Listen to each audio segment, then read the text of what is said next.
Welcome and happy Mid-Fall Festival to all who are celebrating. I want to thank you for tuning in today and joining us for this real-time virtual career discussion with Columbia alum Annabelle Qian. My name is Melissa Begg, and I have the great honor of serving as Dean of the Columbia School of Social Work. I'll be moderating today's conversation along with my esteemed colleague, Dr. Qin Gao. First, a little bit about our distinguished alum, Annabelle Qian. Annabelle is a 2014 graduate of the Columbia MSW program, and she's the founder and chair of KnowYourself, a startup. She has devoted the last 7 years to promoting the awareness of the importance of mental health across Chinese society. KnowYourself provides innovative digital mental health products and services and includes text counseling powered by a database toolkit for counselors, online self-help training programs with practice based on CBT, ACT, and mindfulness, and online support groups that have different themes. Through social media platforms, KnowYourself has garnered over 20 million followers. And this year, KnowYourself has developed a new partnership with an artificial intelligence company in China. And they're going to partner together to train a ChatGPT model with the data collected through KnowYourself services. My co-moderator today is my wonderful colleague, Dr. Qin Gao. Dr. Gao is professor of social work and social policy and associate dean for doctoral education here at Columbia School of Social Work.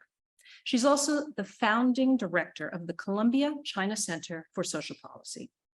Dr. Gao studies poverty, inequality, social policy, and population well-being in China and among Asian Americans. Dr. Gao's work has been supported by multiple national and international funding sources, including the Asian Development Bank, UNICEF, and the World Bank.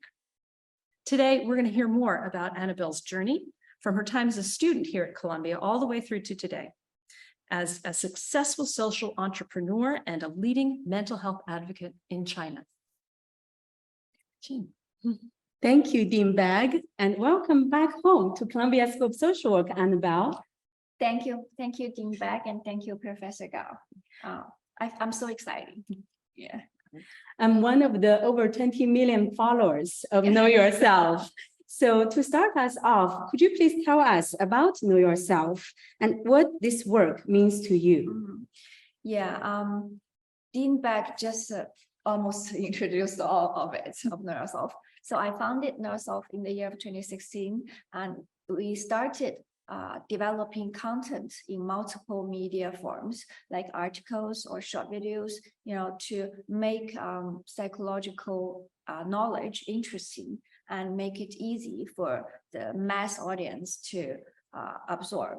So, and later on, we research and develop like digital innovative products and services. So basically, I want to figure out with the power of technique, is it possible to make psychological products like more affordable and more accessible, for everyone instead of for the elite like class? Yes. Great.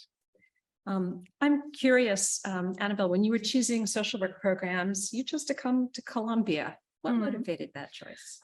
Yeah, I thought about that.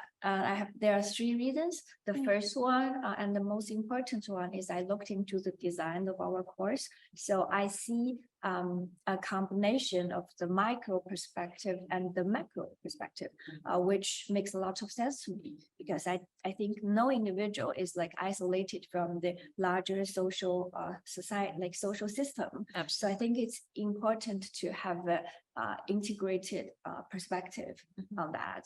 So that's the major thing. And plus, it's in New York, and plus the branding, of course. Yes, Yes, for sure. That's the reason.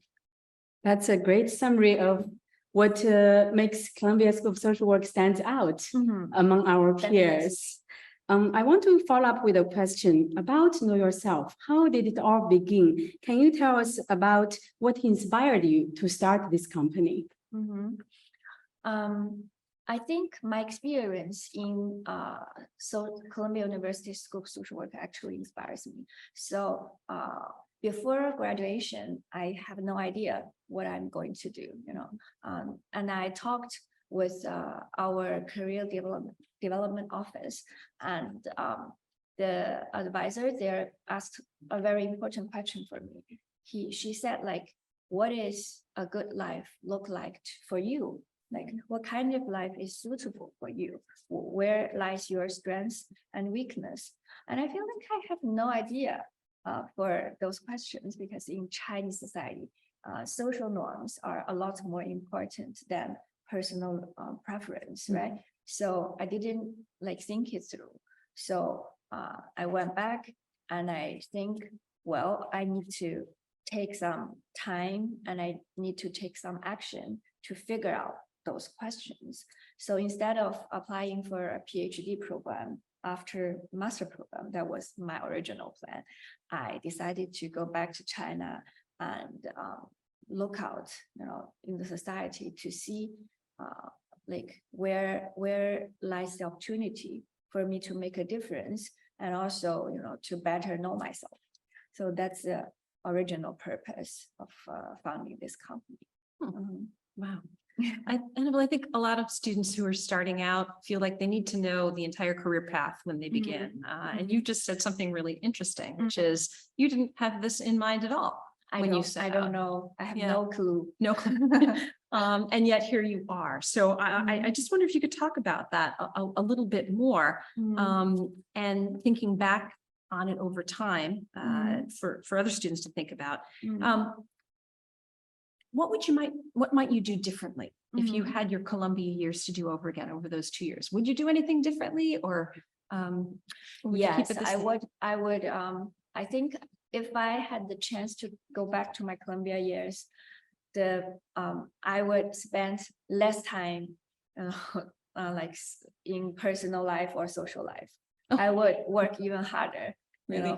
to absorb everything that my professor is offering. Because after graduated, I realized how like this kind of opportunity is once in your lifetime, and it's expensive and difficult to find a similar resource once you leave school. So yeah, that's the one thing that I worked hard, but I would work even harder if I had the opportunity, right? And talking about having no clue, I think after so many years being an entrepreneur, I realized it's dangerous for the young generation to believe that they must see the future when they just started, because it can cause perfectionism for them, and then it end up with choosing between different assumptions, while the most important thing is to take action. So for the first 2 years after I graduated, I worked really, really hard. I worked 3 jobs. So during the daytime, I work as a data analyst in Alibaba, which is a very huge internet corporation. Because at that time, I believe that technology is the future. Yes. And my position as big data analyst like give me the opportunity to really understand what is going on with like different departments, and to get a better understanding of the internet world. And then I work part-timely as a counselor. So I see clients. Since I took clinical concentration when I was here, I use my weekend. I see 14 patients during weekend. Oh my goodness. And I pay supervision by myself. So it's expensive to have a supervision. And then during the nighttime, when I'm off work from Monday to Friday, I write articles online. That was the original form of KnowYourself. The very beginning of our Was it a social blog media. post? Yeah, it's a WeChat public account. Okay. Yeah, it's a trending thing. At the time, it was a trending thing. So I think it's really important to make every effort that you can.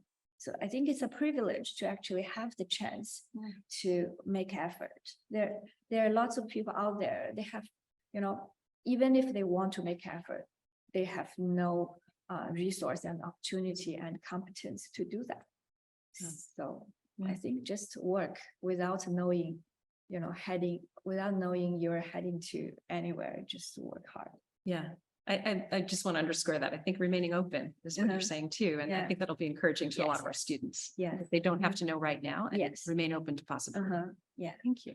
Yeah, what you said really resonated with me. It's so inspiring. I'm fortunate to be a faculty member to teach students every day. So I'm at a university, but I learn from the students every day.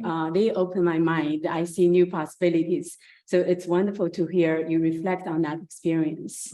Thank you. Yeah, I want to ask a question about culture. You and I share the Chinese culture. So I want to learn from you, what does culture and family and society mean in your life and in your career decisions? Does that play a role that's shaping how you make decisions for your company and for your career choices? Yes, definitely. I grew up fighting against my father, who is the typical representative of the psychiatric society. So basically, he doesn't care about what I want, what kind of life I want to live. Instead, he wants me to pursue those social norms that stands for success, like reputation and power, right? So, but I don't think that's the right thing to do. So he wants to design everything for me, every step, which school you are going to, like. So when I decided to study abroad, my father strongly disagreed with my decision.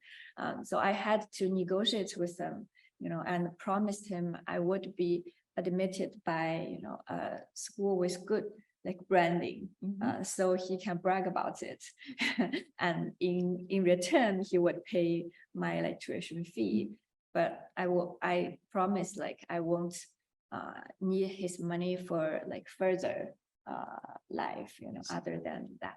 So yeah, so I think by fighting my father's values, I developed my critical thinking as when I was very young, and that actually made who I am nowadays. I made my own choice. I think it's my right to decide what I want for my life. That's so powerful. Absolutely. Thank you for sharing that with us. Thank you.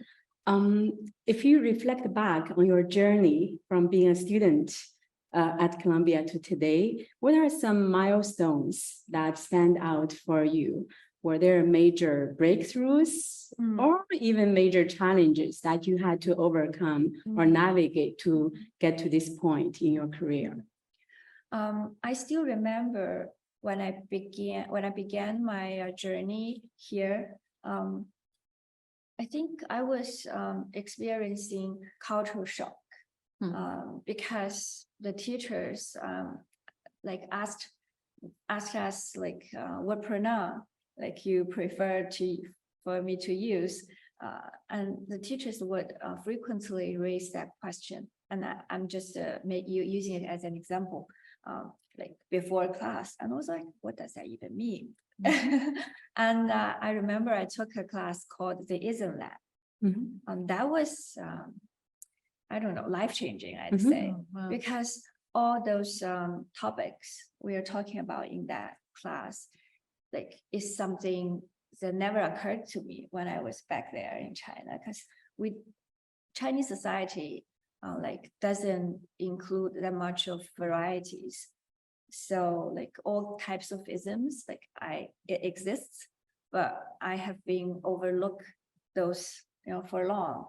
So yeah, in that class. And I think that class is the origin form of KnowYourself later, because we have to write a blog, for that course, and we research and we put it in the media form, and reflect on our observations in our daily life. So I think that's an amazing course. That definitely is a milestone for me. Yeah.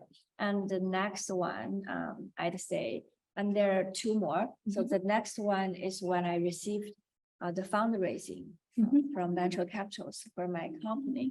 I still have mixed feelings for that because on one side, I don't really enjoy being chief executive officer. I prefer to do more direct work with people, either writing an article or conduct a counseling session, but I'm not a fan of management. But on the other hand, I think the fact that I, raise the money, make this game like a real game. So then I had to take everything into consideration, how to make money because it's a business, right? It's not a non-profit like organization. So I have to face my own limitations since then, like my limitation as a leader, yeah. So, and that's related to the third milestone I'm thinking of, which is one day it occurred to me that I should have lead the company in a feminine way. Because for the first several years as a chief executive officer, I mimic my father. So I'm like, I'm the authority, I'm strict, and because I felt a lot of pressure from the venture capitals. So I'm strict, I'm direct, and I focus on the thing, like what we are doing. But later on, and that made me suffer. Not to mention for the members, for the work for the employees of KnowYourself. So later on, I realized I should emphasize more on connection. I should provide my employees with psychological security. That way they can be creative. So I just shifted like completely of my leading style. I emphasize, I listen, I do everything in a woman's way. Yeah, and I definitely feel that helps. That's the right path to take. I'm just thinking of the name of your company, Know Yourself. You've just given this beautiful description of how you've come to know yourself better as a leader. Yes. Yeah, and all the elements of social work come through in your narrative. So we have a track called Leadership, Management, and Entrepreneurship in Social Justice. Oh, I should have taken that. And also these clinical skills, listen to your audience, listen to yourself, right? Be empathetic. Yes. Right? I think empathy is what drove me to start this company in the first place, because I empathize with all my generation, who live in China. Nobody ever raised those important questions for us when we grew up. We were told to follow the authority, to live a life that everyone would look up to, but I empathize with them. We were not given the opportunity to fully explore like our passion, our limitation, everything. So that's why I named my company as Know Yourself. Perfect choice. Yes. I think you also have empathy to a bigger, much larger population. I read some of the posts. I mean, some speak so directly and powerfully to the older population, some to youth and adolescents. It's just an amazing company, and all the themes you carefully choose speak to a lot of people. I have to say that I get that spirit from here. Yeah. So what means to me the most is to make the change and move the mountains. So actually, it's not the best decision business-wise to choose digital innovative products and services as the path, because Chinese people are not ready to pay for those services yet. They prefer to pay for like individual talk therapist interpersonally. They are more ready to pay for that. However, in China, insurance doesn't cover counseling services, which means it can only be used for those elite class, like upper middle class. But I always want to serve the major, like the majority, or I wouldn't call it the majority, but the mass, like the mass audience. Like I wanted to be more affordable, like I said before. Perfect. Perfect. Just was curious where you're going next. You've just alluded to it, Qin. In terms of the next 5 years and what you see for Know Yourself, its growth, and how you are using technology to raise awareness and deliver services in really innovative, unique ways that are not so well tested. I'll start with the tax counseling services we provide. Like for us, their services doesn't rely on individual counselors. Instead, we provide them with a big data, like database. So because from the last 7 years, we have collected all aspects of data of our users. And so we developed a toolkit for the counselors. For example, if a user ran into a problem in this aspect of his or her life, here are the assignments and here are the evidence-based like knowledge or like practice that you can offer for them. So it makes the counselors' work easier. And this year we have developed a partnership with a leading AI company in China because ChatGPT model is now everywhere. And we are not thinking about to replace the counselor with AI, which I think that's like the too high a goal. What we can do is to have AI to like just to make the data searching like easier and quicker for the counselor, and maybe like one day eventually, the AI can do a little bit of like company work and to keep people and to comfort people's emotion, for example. Yeah, so that's where we aim for, because that day the service is going to be like really, really cheap.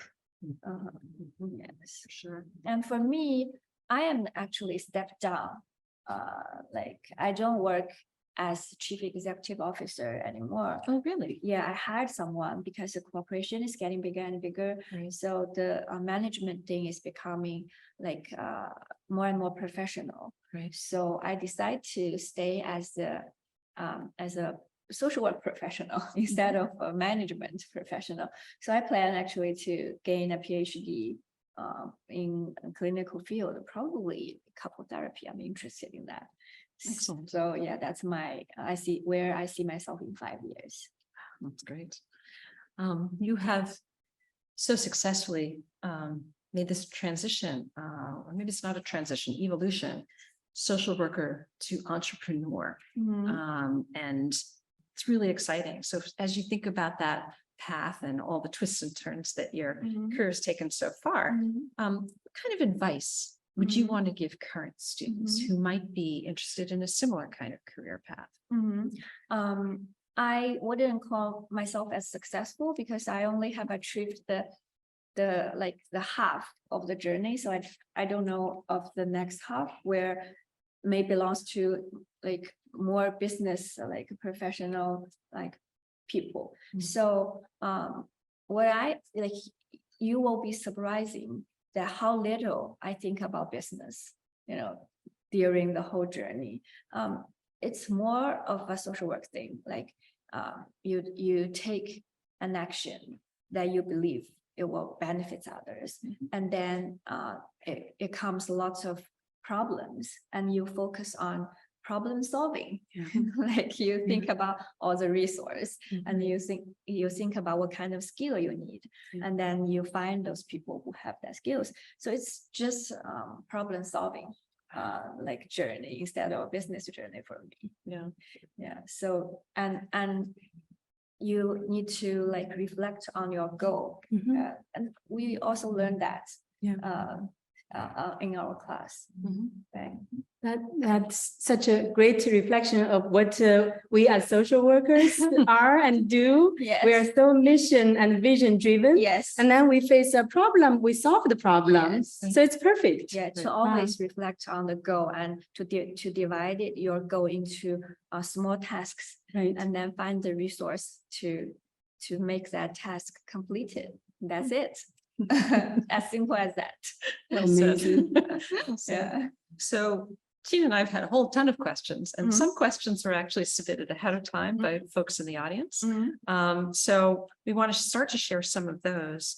Thank you. Let me start with this one, Qian, if you wouldn't mind. So what do you know about social work today that you wish you could tell your younger self before you got the Master of Social Work degree? Oh, that's a quite interesting one. I think it's about explore what your personal value is. If I had the chance to tell the younger version of me, I would ask her to really think about what kind of value she believes in. I think that's what's the most important thing being a social worker. Because if you are attracted by, the materialism, like the world, then you will be disappointed, because for the beginning, like several years after graduation, you are not going to make a bunch of money out of it right away. So, but if you are really driven by the value to make a difference, then you will feel satisfied and happy almost every day. Yeah, I think that's the charming part of being a social worker. What a great message. Great message.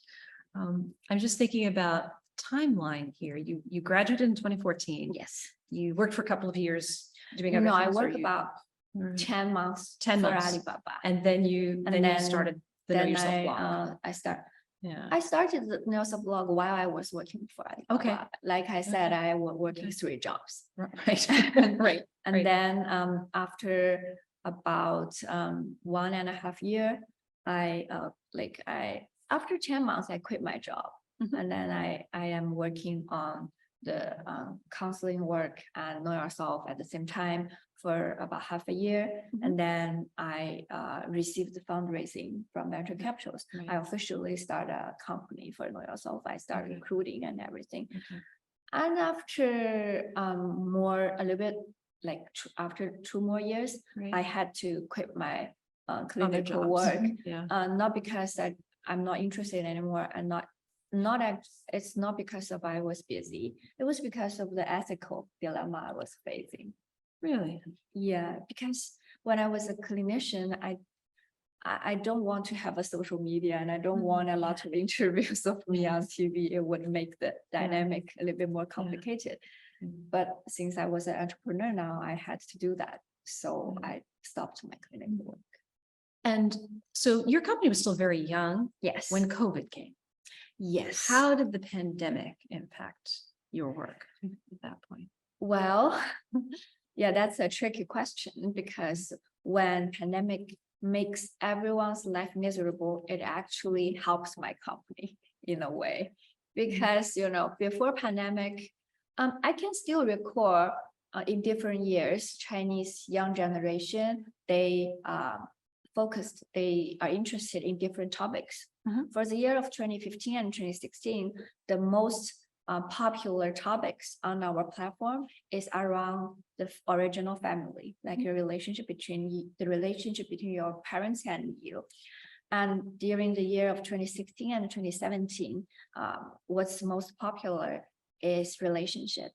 And during the year of 2018 and 2019, people start to thinking about work addicted, because in China we have this 996 thing, like you have to work 9 hours per day, from 9 a.m. to 9 p.m. 6 days a week. Oh, I haven't heard that before. So me personally, I talked about dehumanization and alienation a lot during those years. And then the pandemic came. So before pandemic, people don't really believe in anxiety is a real thing or depression is a real thing. They are interested in psychological field because of the relationships, interpersonal relationships. And after that, I think most of the people within Chinese society, especially in those cities that quarantine happens. I think most of people experience depression and anxiety in at least some period. So isolating. Yeah, Mhm. so isolating. And at the time, we have this mini program, WeChat mini program. It's for meditation, and the user of that mini program, like magically, like significantly increase during the period of pandemic. People started to look out for things that can make them feel better. So yeah, Yes. so we attract more users during Yes. pandemic. Interesting. That's amazing. Thank you for sharing with us the changes in themes that you observe from your company's perspective. I think it's a reflection of the evolvement of mental health and mental well-being of the population. Yeah. We have a question from one of the viewers, which speaks to how what you do transcends culture and society. So this viewer is interested in doing something similar in the American society with indigenous communities here. And how do you address issues of literacy and dialect in your program? China, of course, being a very multilingual in terms of local dialects and the traditions, culture. So we are talking about cultural adaptive like topic there, right? This is also what I learned here, to always take culture into consideration. So that is also the reason why I didn't choose one-on-one talk therapy, for as the major service for KnowYourself. It was because in China, I find in Chinese culture, it's easier for people to share with those who have similar challenges.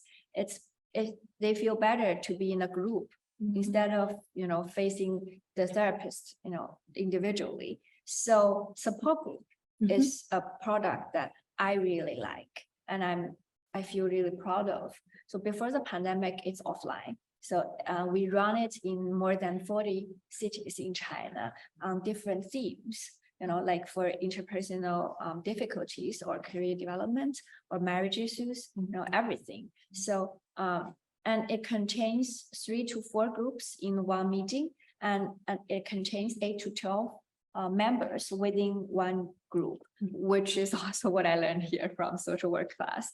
So, just as what I had predicted, Chinese people are more comfortable in this way with a group of people who share similar like confusion and similar challenges. And one of the important detail is that I really make sure it is a strength-based product instead of problematic problem-based product. I have those people share like what kind of experiences they have like trying to solve their problems instead of just complaining to each other. Yes. Yeah. So to answer that question, I think you should think about the audience that you want to attract and what kind of culture they hold, and you adjust a standardized product and services into a new form that is more suitable for that culture. Thank you for that. Another topic also raised by an audience member is stigma. Mental health everywhere is strongly tied to stigma. Can you talk a little bit about how KnowYourself has helped to decrease mental health related stigma in China? I don't think KnowYourself did the work, but I think pandemic contributes to it a lot because it's so common nowadays. And for the younger generation, it's now trendy for them to see a therapist. It stands for a new lifestyle. Like it means I am a person who wants to explore myself, and I'm spiritual and I have depth in everything. So I think it's happening throughout the world. Like people now take mental health like as a common topic nowadays. Yeah, we definitely are part of it, of the influence, but we didn't do all the work.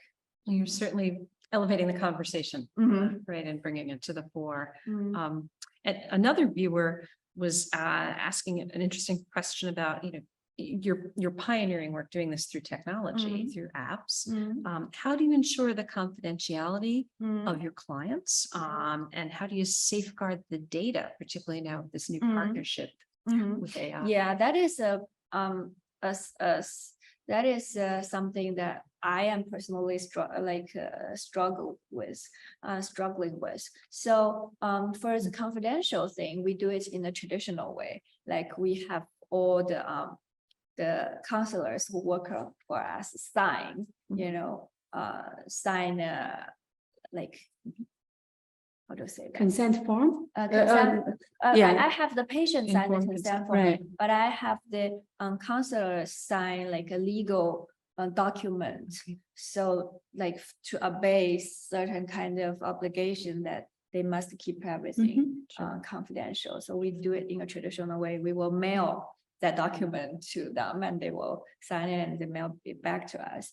But the data part, it's really tricky. So because we have to use that data to train the ChatGPT model.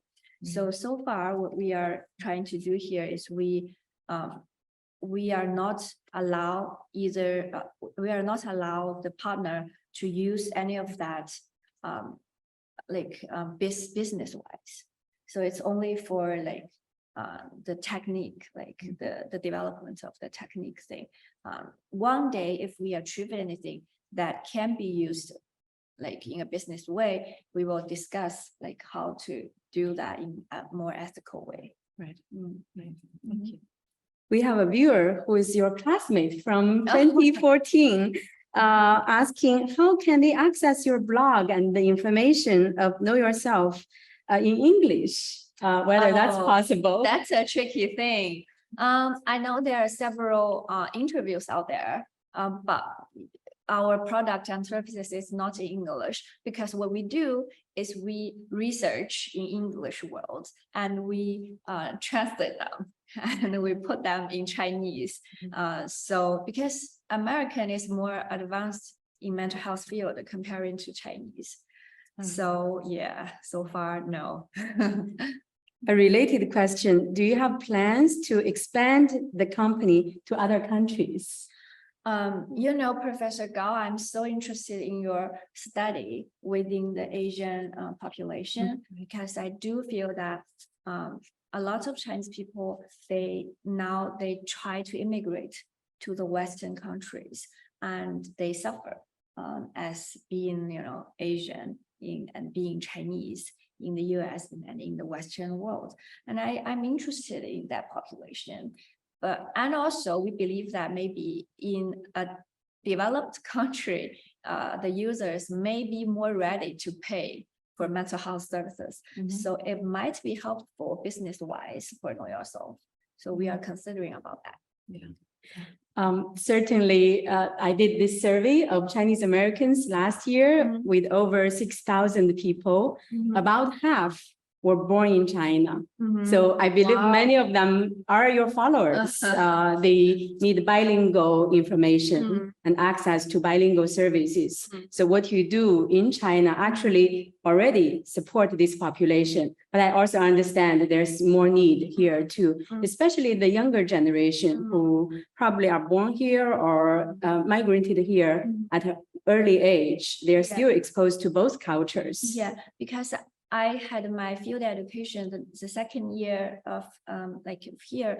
I did it in a Center for Family Life. It serves like the immigrant families in Brooklyn and Sunset Park. Yes, Sunset Park. Yeah, so I did see them struggle. Yes. So this next question, again from a viewer, is about culturally responsive services in China. Are those culturally responsive services available? Are they provided by clinical social workers or psychological counseling? Yeah, it's an interesting question. What does that mean? What kind of service he's talking about? give me Yeah. any Counseling, I think, probably, Counseling. we've talked about this before, and Oh, you've alluded to this before, that counseling is not so readily available. Yeah, but counseling is Yeah. a very tricky topic in China, because at the end of the year of 2017, the government has canceled the licensing exam in China. So there's no like legal license for therapists in China since 2017. It was because before that, the exam, for licensing, it was so simple. Like so most people, you either memorize the textbook, you can pass, or you pay enough money to the organizations who, organize that licensing exam, and you can pass. So most of people who have the license as a therapist in China, they know nothing about what counseling is. So government recognizes this problem, and so they canceled that licensing exam. However, there's still no like protocols or laws like out there to tell the market what can be done and what cannot be done. There's no like ethical supervisions out there. So it's a mess. I mean, when you were talking, I was thinking about examples. One thing that I thought of is boundaries in the Chinese culture, right? Suppose I'm dealing with some psychological or even physical health challenges, and I come to see a therapist.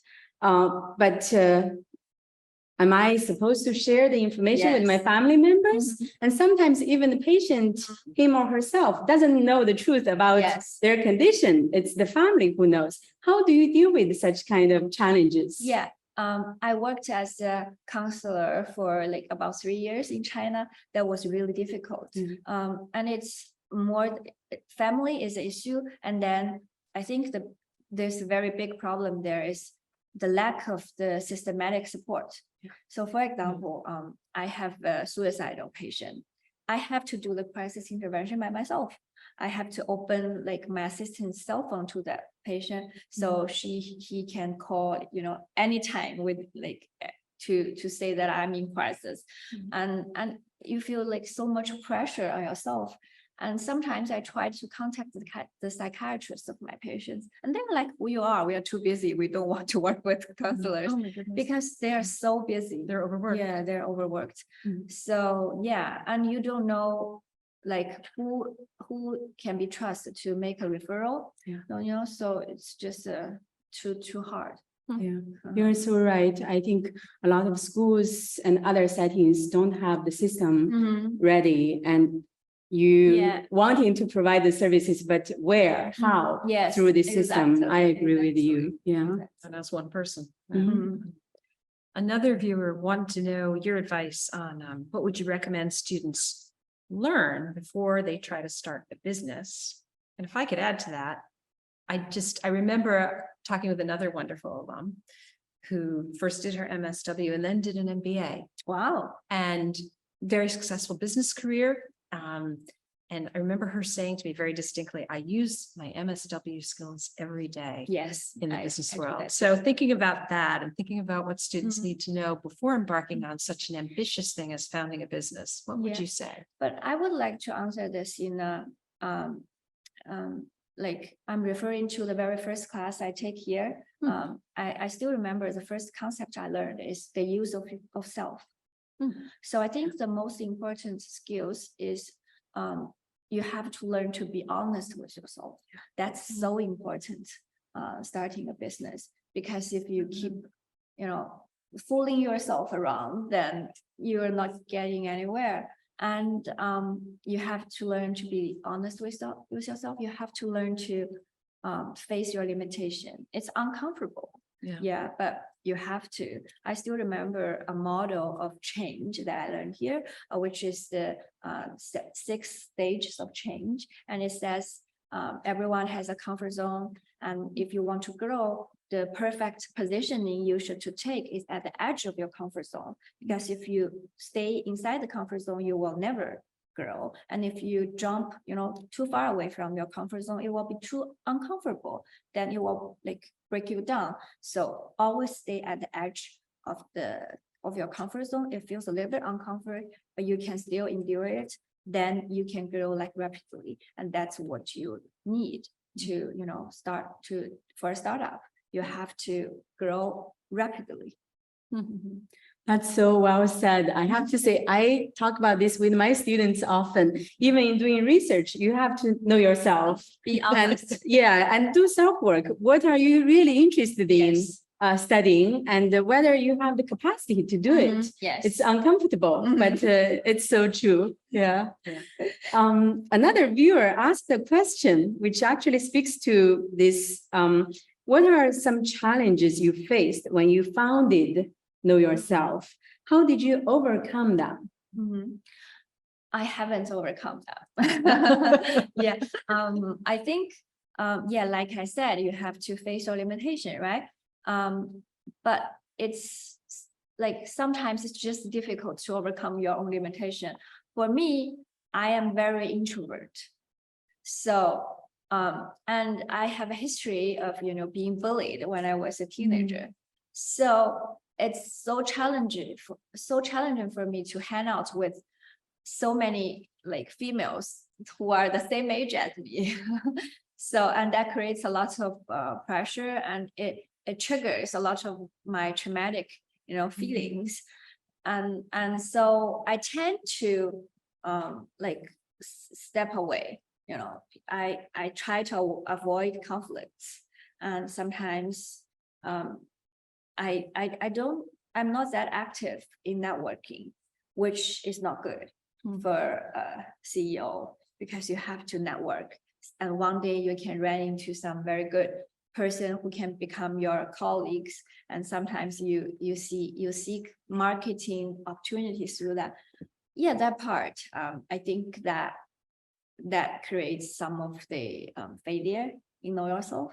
But yes, so now that's why I'm thinking about, step down, like instead of being CEO, I will hire someone who have the capacity to be a CEO, who can do the job better than me. And I will focus more on the product designing part, and, to provide my insights for them, that's it. I think that's a way to deal with your limitation. You quit. Yes. The tree has to bend, not break, right? You just said something that really rang true with me too. It has to do with networking. Maybe we can even call it partnership, because I think some people have see a negative connotation in networking, but it's so critical, I think, for everything in business and in everything else, right? Everything that we do is really based on human relationship, partnership, and I think you've underscored that. Yes. And something social workers do really well. Yeah, right? there's something I really want to add. The comments that I like to make. I think it's all about working with others. Right. You have to learn like how to successfully cooperate with others before you can achieve anything. I'm still learning that. Especially for those who have who are well educated, who have an elite background. Then sometimes you are so arrogant. You look down on people, but actually they matters. You can achieve nothing without them. Yeah, that's really important. Yeah, I had a mentor once who said this wonderful thing to me. It's, if you've accomplished something, you probably need to thank people around you, because if you did it by yourself, it's probably not big enough to mention. But if it was something really big, you relied on a whole lot of other people to make that happen. I think the first year, my field education here, what I did during my first year really helped me in that way. I did my field education in a needle exchange program. Yeah. So, and that was mind blowing. And almost all, I think all participants, they use more than 3 types of drugs, and 97% of them are HIV positive. And I fit in, so I just feel so fit in. But and in that environment, I learned if you want to communicate, or if you want to help others, you as the party who have better education, it's your responsibility to learn their language and communicate with them in their language. You shouldn't stand there and say, oh, you can't understand me, it's your fault. Otherwise, what's the point of being the more educated side of the party, right? So, and that really, I think that's something helps KnowYourself to success, because what we do is to communicate with the society. We want to communicate with them. So we don't use professional language. We use a language that they feel interested in and they Relatable. Yeah, relatable. Yeah. Yes. Yeah. It makes so much sense. I still miss that place. Yeah.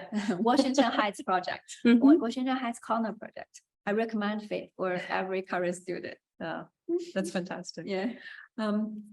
It happens that Dr. Gao and I and some of our other colleagues are planning a trip to China next year, and very excited about Welcome. that. Thank you. We're really looking forward to it. Hope it comes to We be. can meditate We can meditate. Yes. in That's right. one of your That's right. facilities. Yeah. Sure. But just thinking about perceptions of the field of social work in China, I could say a lot about perceptions in America, but I just wonder, could you tell us what should we know before we come on that trip? Because I was in clinical concentration trade, so I think in China, the most similar program I can think of is like it's in psychology department is instead of social work. There are lots of like several top universities in China. They are building their like professional master programs for clinical therapists. But because in China, the concept of social work is more like low income and maybe not well educated, and they do community work for the government. That's our concept. But in several cities, they are more advanced. For example, Guangzhou province, Shanghai, in those two places, social work there is actually really professional. A classmate of mine who also take AGPP, she take AGPP here, and she worked as a clinical social worker for terminal care for children who has cancer. So it can be like really professional, but the majority of Chinese society, we don't know what social work is. Right. Well, that will lead to some interesting conversations. Yes. I think when we're there, I look forward to it. Mm. Annabelle, Qin, I want to thank you for a really inspiring and genuine and honest conversation. I really, really enjoyed it. I hope folks who have tuned in have enjoyed it as well. I think, as we all know, the state of our world is troubling, and there's so much to be concerned about. And that also means that the need for social workers has never been greater than it is right now.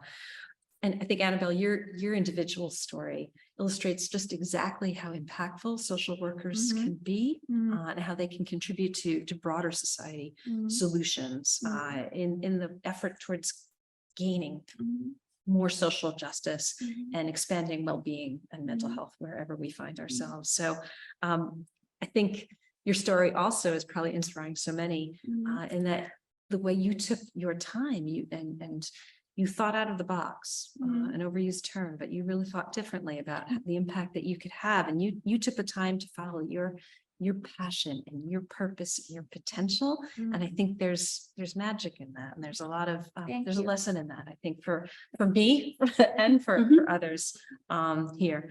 So thank you. Thank you. I hope everyone who's attended this session today enjoyed the conversation as much as I did. Yeah. Before the conversation, please. I just have one sentence that I really want to sum up. Yes. For the current and prospective students, which is I genuinely suggest you to taking responsibilities for not only yourself but also others and for the larger society. And if you did that, you will feel that you are fearless, and the happiness you can have is also like larger. And that's the one thing, to taking the responsibility. That's really important, and that's for your own sake. That's what I want to see. That is really wise. Right.